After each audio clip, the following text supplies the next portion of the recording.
नमस्कार, राम राम दोस्तों।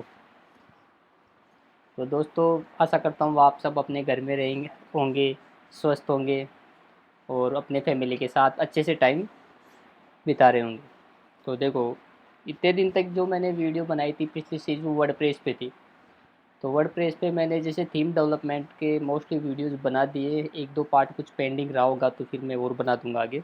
बाकी करीब-करीब बेसिक मैंने थीम डेवलपमेंट वहाँ कर दिया है। आप लोगों ने मैंने डिस्क्रिप्शन में मेरा बीटा का जो गिट का रिपोजिटरी का लिंक है वो भी शेयर किया है, वहाँ जाके वो थीम आप डाउनलोड करके चला के चेक कर सकते हो।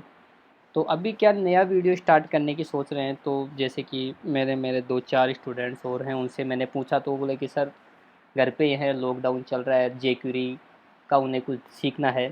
तो सिर्फ बोल रहे हैं कि बेसिक जेक्यूरी स्टार्ट 0 पॉइंट से वो सीखना चाह रहे हैं।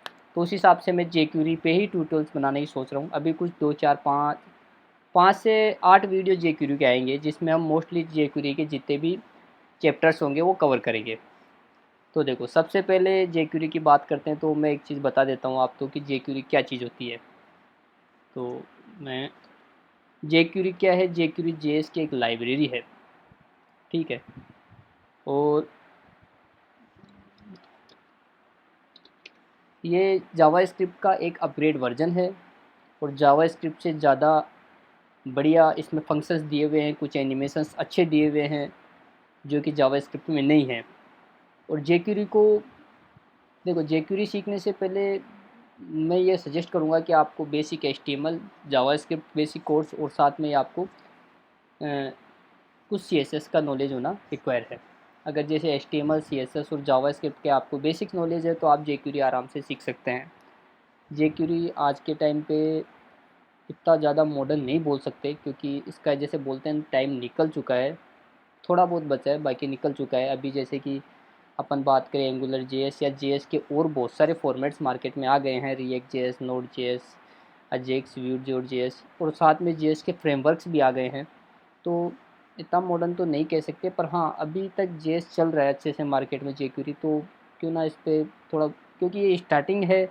अभी आप अगर कुछ और बड़े लेवल के फ्रेमवर्क, जेएस फ्रेमवर्क सीखेंगे तो इन सब का आना थोड़ा रिक्वायर हो जाएगा, इससे क्यों बेसिक जो बेस है ना वो मजबूत हो जाता है। तो हम बात करेंगे जेक्यूरी के अभी इसके बारे में। तो सबसे पहले मैं बता देता हूँ आपको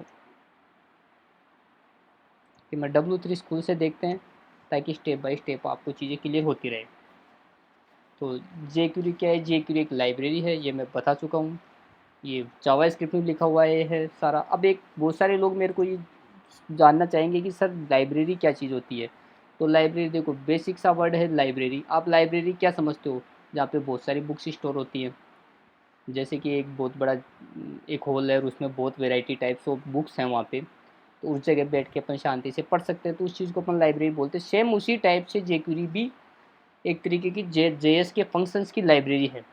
फंक्शंस क्या होते हैं कि जैसे अपन ने किसी कोड कोड कोई एक ऐसा कोड लिख दिया है, उस कोड को हम बार बार कॉल करवा सकते हैं अपन ने।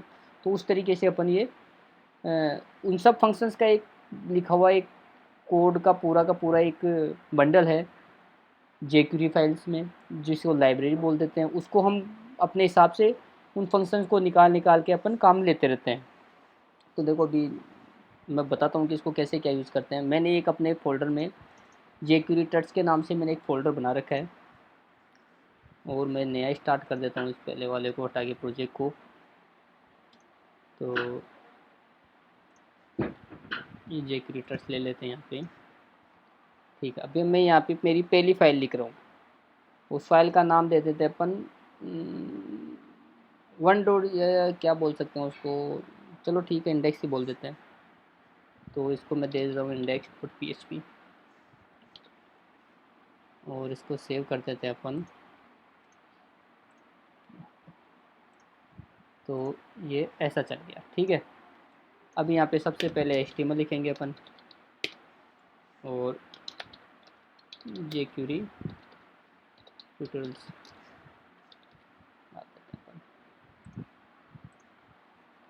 ठीक है। अब सबसे बेसिक तो अपन क्या होता है कि देखो, एक जेएस पहले चेक करते हैं कि हाँ भाई अपने ब्राउज़र सब में जेएस एनेबल है या नहीं। तो क्या करते हैं, जैसे कि यहाँ पे या तो कहीं पे भी, जैसे मैं यहाँ पे यहाँ हेड टैग में यहाँ पे मैं लिख देता हूँ स्क्रिप्ट लगा के, सॉरी स्क्रिप्ट लगा के स्क्रिप्ट। अब इसमें मैं लिखता हूँ अलर्ट।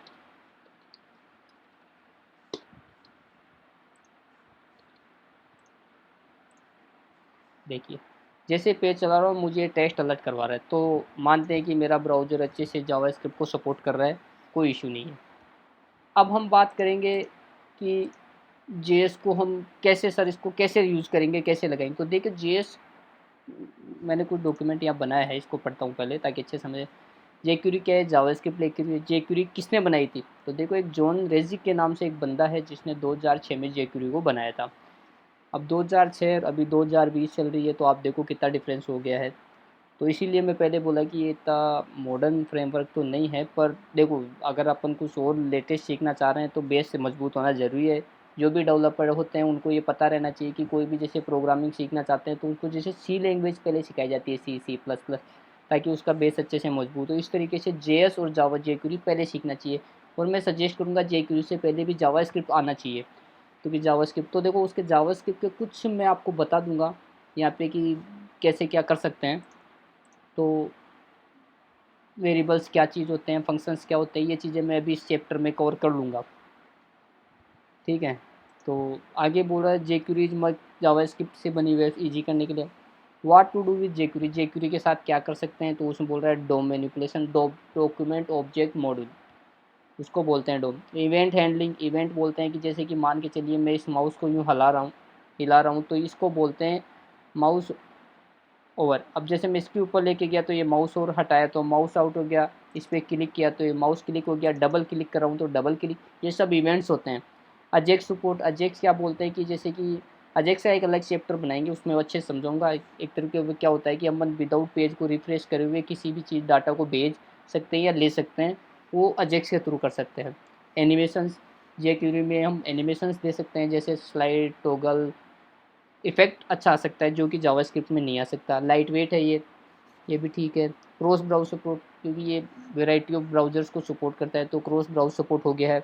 इसको इंस्टॉल कैसे कर सकते हैं जेक्यूरी को, तो देखो इंस्टॉल करने के दो तरीके बताए गए हैं, एक तो डायरेक्ट सीडीएन से ले सकते हैं आप, और एक लोकल इंस्टॉलेशन से ले सकते हैं। सीडीएन से, लोकल इंस्टॉलेशन से क्या चीज़ होती है वो मैं बताता हूँ आपको, पर उससे पहले देखिए सबसे बेसिक सी चीज़ कि जेएस के कुछ रिक्वायर्ड चीज़ें हैं वो समझने की ज़रूरत है, तभी हम जेक्यूरी में जा पाएंगे। तो सबसे पहले तो देखो क्या होता है, मैं आपको सबसे बेसिक सी चीज़ बता रहा हूँ। जेएस क्या है, एक जेएस एक क्लाइंट साइड लैंग्वेज है, सर्वर साइड नहीं है। क्लाइंट साइड का मतलब ऐसे बोलते हैं कि जिसको चलाने के लिए सर्वर की रिक्वायरमेंट नहीं है, उसको हम क्लाइंट साइड लैंग्वेज बोल देते हैं। जैसे कि ये जो फाइल है, इस फाइल को हम अपने डेस्कटॉप से भी चला सकते हैं विदाउट लोकल होस्ट के। बस ये ध्यान रखना चाहिए कि .html एक्सटेंशन होना चाहिए। अगर .php में लिख रहे हो तो PHP स्क्रिप्ट वो वैसे भी सर्वर साइड हो गई तो ये नहीं चलेगी। जैसे अपनी फाइल ये PHP है तो ये लोकल होस्ट में ही चलेगी, बाहर से नहीं चलेगी। अगर यही फाइल अगर .html होती है तो हम इसको बाहर से भी चला सकते हैं without local host, without server. तो इस तरीके से लोकल होस्ट और विदाउट सर्वर के चल सकती है, तो इसको हम बोल सकते हैं क्लाइंट साइड स्क्रिप्ट लैंग्वेज, ठीक है। अब देखो हम बात करेंगे सबसे पहले वेरिएबल के बारे में कि देखो वेरिएबल क्या होता है, कैसे डिफाइन करते हैं। जेएस में और जेक्यूरी में सेम टाइप से ही जे वेरिएबल डिफाइन कर सकते हैं और करते हैं। जैसे मैं लिख दिया वी ए आर एक प्री डिफाइंड वर्ड है, इससे वेरिएबल डिफाइन होते हैं। वी ए आर में लिख देता हूँ ए, और ए की वैल्यू दे देता हूँ टेस्ट। तो ये वी ए आर का मतलब हो गया आपने वेरिएबल बनाया है ए नाम से, उसकी वैल्यू है टेस्ट। अब इस टेस्ट की वैल्यू को अब जैसे हम अलर्ट करवाएंगे तो इस जगह को मैं हटा के यहाँ पे ए कर देता हूँ। अब आप देखेंगे इस पेज को दोबारा चलाऊंगा तो सेम चीज़ वो की वही आ रही है।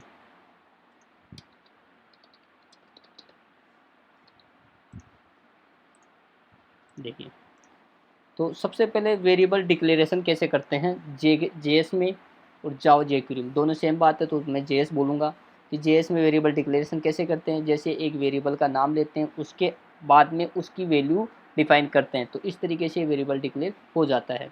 अब देखिए जैसे मैंने इसकी वेरिएबल की वैल्यू मैं मान के चलिए कि यहाँ पे मैं इसको 10 देता हूँ और दूसरे वेरिएबल की वैल्यू मैं दे देता हूँ 20।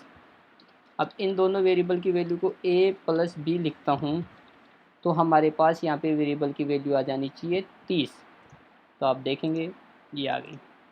या फिर हम ऐसे कर सकते हैं वेरिएबल सी बराबर ए प्लस बी। ठीक है। अब यहाँ पे ध्यान देने की चीज़ है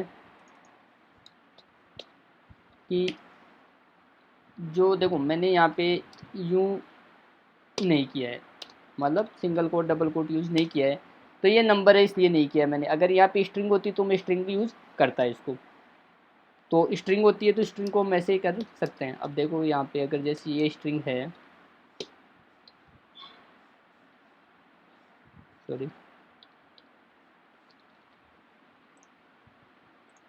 देखिए, क्योंकि अब ये स्ट्रिंग बन गई है तो ये दोनों को ऐड कर रहा है। अब एक चीज़ और है, दो स्ट्रिंग को जोड़ने के लिए प्लस का वेरिएबल काम में आता है। जैसे कि मैं यहाँ पे इसको प्लस कर देता हूँ, यहाँ पे मैं दे देता हूँ यूँ करके।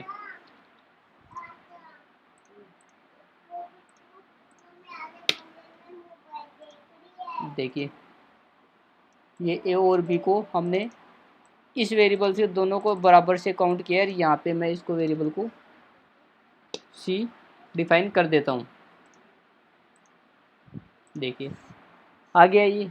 तो इस तरीके से वेरिएबल और स्ट्रिंग में डिफरेंट, सॉरी वेरिएबल है, उस वेरिएबल का क्या टाइप है देखो मैं बताता हूँ आपको। यहाँ पे एक हो गया वेरिएबल जो मैंने आपने बताया, फिर वो वेरिएबल के टाइप हो गए। क्या टाइप हो गए, जैसे नंबर हो गया, स्ट्रिंग हो गया, एरे हो गया, एरे खुद में एक वेरिएबल है, फ्लोट हो गया, फ्लोट जैसे उसमें हमें पॉइंट्स के कनेक्ट, जिसमें हम पॉइंट्स पास करते हैं, जिसमें डेसिमल पास करते हैं 10.5 20.5 इस तरीके से फ्लोट्स हो गया। स्ट्रिंग में जैसे कोई भी सेंटेंस हो गया, नंबर में जैसे 1 2 3 4 कुछ भी हो गया। तो एक तो हो गया वेरिएबल, एक हो गया टाइप। अब वेरिएबल हमने यहाँ बात की वेरिएबल डिक्लेरेशन का, वेरिएबल ए बराबर 10, वेरिएबल बी बराबर 20, पर ये कोटेशन में तो ये स्ट्रिंग बन गए और विदाउट कोटेशन होते तो ये नंबर बन जाते। ये चीज़ भी ध्यान रखने की ज़रूरत है। दूसरी चीज़, अब सर कोई बोलेंगे सर ये वेरिएबल क्या चीज़ होती है, तो देखो वेरिएबल एक तरीके का कंटेनर होता है जिसमें वैल्यू होती है। अपन मान सकते हैं कि कंटेनर का मतलब अपन समझ सकते हैं कि जैसे कि एक दूध का बड़ा कंटेनर है जिसके अंदर जो पिकअप के पीछे या ट्रक के पीछे कंटेनर लगा होता है, दूध होता है उसमें, तो अपन उस कंटेनर को तो बोल देते हैं ट्रक, और उसके अंदर की जो वैल्यू होती है उसको बोल देते हैं दूध। तो उसी तरीके से यहाँ पे वेरिएबल एक को तो समझ लेते हैं अपन ट्रक, और उसकी वैल्यू जो 10 है उसको समझ लेते हैं दूध। तो कंटेनर जिसमें अपन वैल्यू डाल सकते हैं। तो इसी तरीके से वेरिएबल वो गया जिसमें अपन वैल्यू डाल सकते हैं। तो वेरिएबल और साथ में अपन को उसका टाइप पता होना चाहिए कि वो उसका वेरिएबल का टाइप क्या है, जैसे नंबर है, स्ट्रिंग है, या डे फ्लोट है, कुछ भी है, वो चीज़ देखनी चाहिए। उसके बाद में ही अपन आगे की प्रोसेस कर सकते हैं। तो अभी यहाँ तक समझने की चीज़ है कि वेरिएबल कैसे डिक्लेयर कर सकते हैं जेएस में। ये बूट जेक्यूरी और जेएस दोनों में सेम तरीके से डिफाइन कर सकते हैं। फिर हमें ये पता होना चाहिए कि अपन जो स्ट्रिंग अगर कोटेशन लगा के यूज़ करें तो वो स्ट्रिंग है, और विदाउट कोटेशन यूज़ करें तो वो नंबर है। इसके बाद में साथ में ये देखना हो रहा है कि अगर उसमें डेसिमल है तो वो फ्लोट है। ये चीज़ भी हमें ध्यान रखने की ज़रूरत है। तो यहाँ तक समझ में आ रही है बात कि जेएस में वेरिएबल डिक्लेरेशन कैसे करते हैं। अब हम बात करते हैं आगे वेरिएबल डिक्लेरेशन के साथ साथ कॉन्केट करने की। कॉन्केट मतलब चीज़ों को जोड़ने का, मतलब कि अपन वेरिएबल्स को कैसे जोड़ सकते हैं। तो देखो इसमें मैंने जोड़ने का एक तरीका बताया प्लस साइन से, कि वेरिएबल फिर प्लस, फिर उसके बाद में अपने कॉन्टेक्ट की किस चीज़ से हम जोड़ रहे हैं। अगर किसी चीज़ से नहीं जोड़ रहे तो हटा दो इसको, जैसे कि हम किसी चीज़ से नहीं जोड़ रहे हैं, यहाँ पे सिर्फ दोनों स्ट्रिंग्स को जोड़ रहे हैं तो ए प्लस बी लगा दो, सी में वैल्यू आ जाएगी। तो किसी चीज़ से नहीं जोड़ रहे हैं। फिर इसके बाद अगर अपन जोड़ रहे हैं कि नंबर है तो ये नंबर की तरह काम करेगा। अब ये नंबर समझेगा, इसको प्लस समझेगा, स्ट्रिंग नहीं है, क्योंकि नंबर को जोड़ने का ये तरीका नहीं। नंबर तो वैसे प्लस होंगे तो ऐसा जोड़ने का। अगर आप चाहते हो कि नहीं सर हम दो तो इनको ऐसे जोड़ना है दो स्ट्रिंग के थ्रू, तो यहाँ दे दो इसमें अंदर प्लस। अब ये एक तरीके की स्ट्रिंग की तरह वर्क करेगा। देखिए देखिए ये अलग स्ट्रिंग हो गई है। तो इस चीज़ का कॉन्केट करने का आपको अच्छे से समझना है कि कॉन्केट कैसे कर सकते हैं, स्ट्रिंग को, वेरिएबल्स को कैसे डिफाइन कर सकते हैं। क्योंकि जो वेरिएबल डिफाइन करने वाला जो फंक्शन है ये थोड़ा अच्छे से समझ में आना चाहिए अपन को। तो यहाँ तक समझने में कोई दिक्कत नहीं होना चाहिए कि जेएस में अपन वेरिएबल कैसे डिफाइन करते हैं, कॉन्केट कैसे करते हैं, ये चीज़ अच्छे से समझ में आ जानी चाहिए। ठीक है। इसके बाद हम बात करेंगे कि सर जेक्यूरी को लगाते कैसे हैं, कि सर हम जेक्यूरी को इंस्टॉल कैसे कर सकते हैं। तो देखो मैंने अभी बताया था जेक्यूरी को दो तरीके से jQuery को दो तरीके से हम इंस्टॉल कर सकते हैं। फर्स्ट तरीका तो है CDN के थ्रू, सेकंड तरीका है लोकल पे। अब देखो CDN से जैसे मैं jQuery की ऑफिशियल वेबसाइट पे चला जाता हूँ, jQuery, अब देखिए यहाँ पे jQuery की ऑफिशियल वेबसाइट है, इस पे चला गया हूँ मैं। यहाँ पे जाके इसको GS को कैसे लगाए, तो डाउनलोड पे क्लिक करूँगा मैं। यहाँ पे डाउनलोड पे क्लिक करने के बाद मेरे पास यहाँ ऑप्शन आएंगे कि आप यहाँ पे देखिए एक ये दे jQuery यूजिंग विद CDN, कि आप CDN के थ्रू jQuery को यूज ले सकते हैं।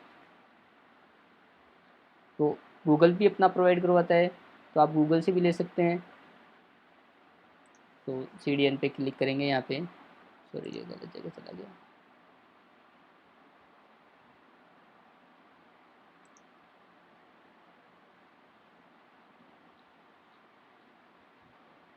अब ये jQuery के यहाँ वर्जन्स दिए हुए हैं, जैसे कि अनकम्प्रेस्ड, मिनीफाइड, स्लिम और स्लिम मिनीफाइड। जैसे कि मैं अनकम्प्रेस्ड यूज़ करूँगा या मिनीफाइड यूज़ करता हूँ, तो ये मेरा CDN लिंक है।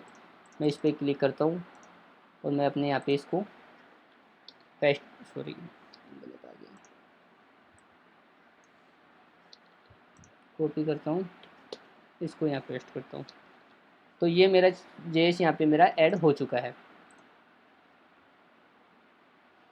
देखिए हो गया है। व्यू सोर्स करके चेक करूँगा मैं यहाँ पे, तो ये JS मेरा खुल गया है।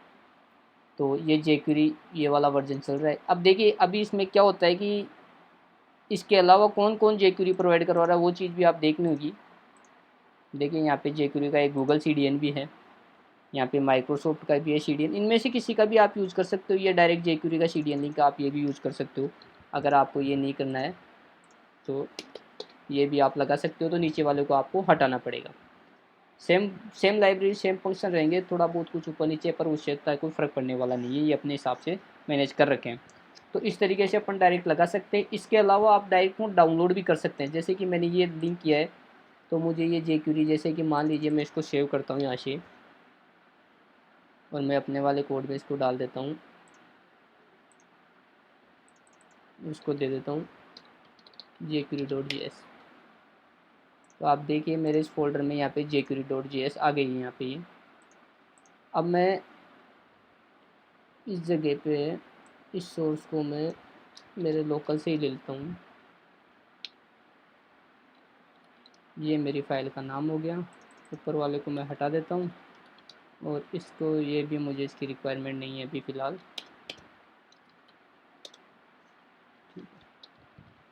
तो ये भी jQuery इसमें चली गई है।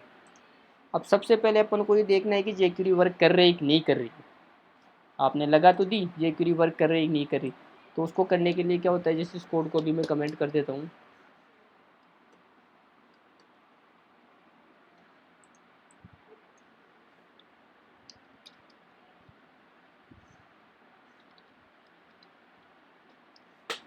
कमेंट कैसे वर्क नहीं कर रहा है इसमें, तो सबसे पहले jQuery को करने के लिए क्या रहता है, अपन को स्क्रिप्ट लगा दिए अपन।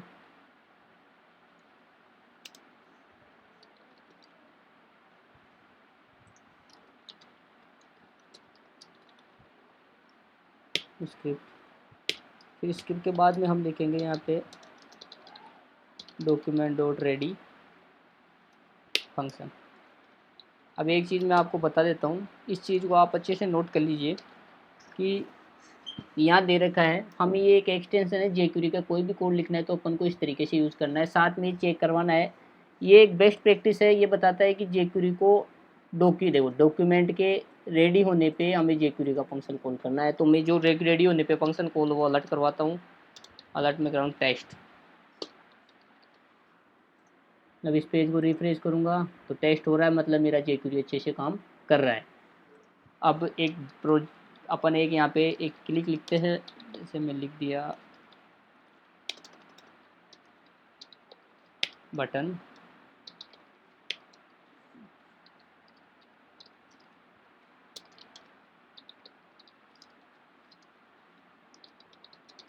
क्लिक,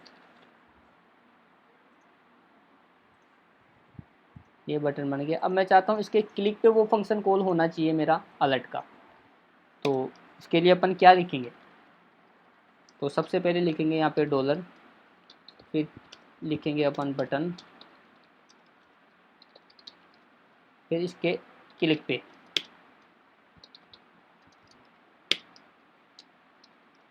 इस बटन के क्लिक पे हमें अलर्ट करवाना है, तो हमें करवा देंगे यहाँ पे टेस्ट। देखिए हो गया। तो इस चीज़ को समझने की ज़रूरत है। देखो क्या किया हूँ मैं यहाँ पे, इसको उठा देता हूँ, दोबारा से इस चीज़ को समझाता हूँ मैं आपको। jQuery हमने लगा ली है, कोई दिक्कत नहीं है उसमें, किस तरीके से लगाना है वो मैं बता दिया हूँ। CDN से लगा सकते हैं या अपने लोकल होस्ट पे उसको सेव करके चला सकते हैं। फिर उसके बाद में हमें क्या लिखना है, एक डॉलर का साइन लिखना है, उसके अंदर हमें डॉक्यूमेंट डिफाइन करना है, फिर उसके रेडी पे हमें एक फंक्शन कॉल करवाना है।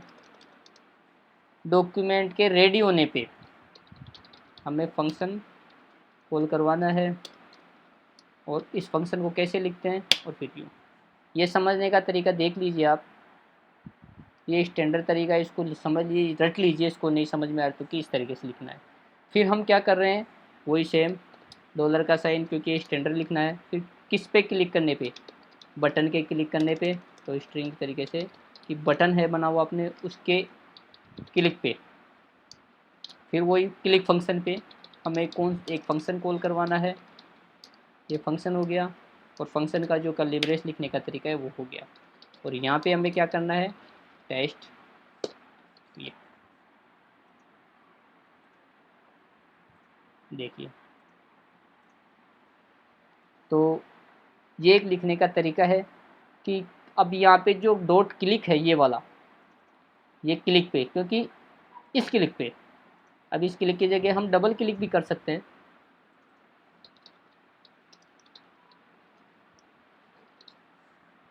कि वो एक क्लिक पे काम नहीं करेगा। तो रिफ्रेश करने दीजिए मुझे से, एक क्लिक पे काम नहीं करेगा, कंटिन्यू डो, सॉरी ये डबल क्लिक से ही लिखा नहीं यहाँ पे,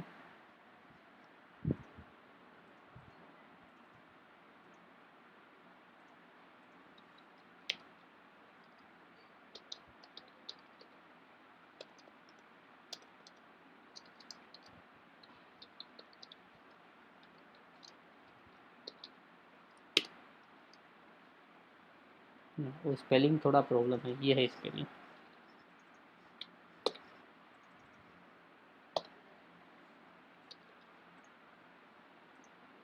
इस पे काम नहीं करेगा, इस पे काम करेगा। तो ये जो क्लिक होना, डबल क्लिक होना, इसकी जगह अपन ऑन माउस और भी ले सकते हैं यूज। इसको बोल देता हूँ मैं माउस ओवर फंक्शन।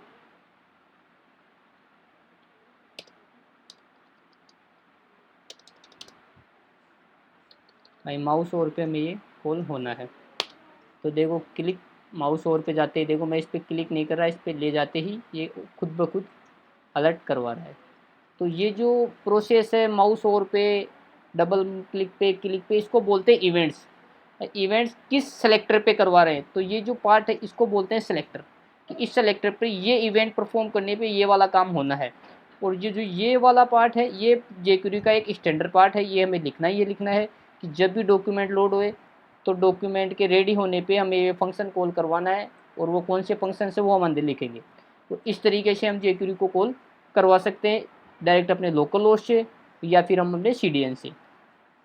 तो देखो आज के लिए इतना ही काफ़ी है, क्योंकि वीडियो लंबा हो जाएगा। नेक्स्ट वीडियो में jQuery के नेक्स्ट इवेंट्स और उसके बारे में और बातें डिस्कस करूँगा। तो अभी के लिए धन्यवाद दोस्तों, वेट करिए मेरे नेक्स्ट वीडियो के, हो सके कल ही मेरा नया वीडियो आ जाएगा। और हाँ एक चीज़ और, प्लीज़ मेरे चैनल को शेयर और सब्सक्राइब करिए, क्योंकि अगर मेरे सब्सक्राइबर रहेंगे, व्यूज़ रहेंगे, तो मुझे और ज़्यादा मोटिवेशन मिलेगा काम करने का, और आपके लिए समझिए सिंपल से वीडियो बनाने का। थैंक यू दोस्तों।